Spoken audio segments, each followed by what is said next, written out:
Wednesday morning இன்றைக்கி வளர்பிறை கிருத்திகை ரெண்டுமே இருக்குது. அதனால் நான்வெஜ் எதுவும் செய்யலை.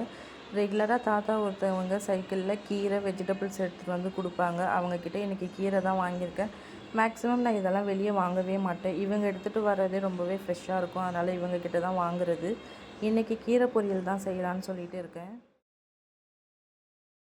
இந்த கீரை பொரியல் டேஸ்ட்டுக்கே பூண்டு தான் அதிகமாக சேர்க்கணும். பூண்டு அதிகமாக சேர்க்கறதுனால ஃப்ளேவரும் நல்லாயிருக்கும், டைஜஷனுக்கும் நல்லாயிருக்கும்.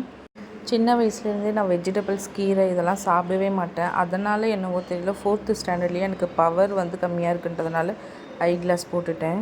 ஆஃப்டர் காலேஜ் தான் நான் வெஜிடபிள்ஸ் கீரை இது எல்லாமே சாப்பிட ஆரம்பித்தேன். கடாயில் எண்ணெய் ஊற்றிட்டு கடுகு போட்டுட்டு அதுக்கப்புறம் பூண்டு போட்டு நல்லா வதக்கணும். அந்த பூண்டு ஃப்ளேவர் வதங்கினதும் அதுக்கப்புறம் வெங்காயம் போட்டு வதக்கணும். மஞ்சள் தூள் அதுக்கப்புறம் சால்ட்டு போட்டு நல்லா வதக்குங்க. அதுக்கப்புறம் கீரை அலசி வச்சுருக்கேன், அதையும் ஆட் பண்ணிக்கணும். அதுக்கப்புறம் காஞ்ச மிளகாய் ஆட் பண்ணிவிட்டு நல்லா வதக்கணும்.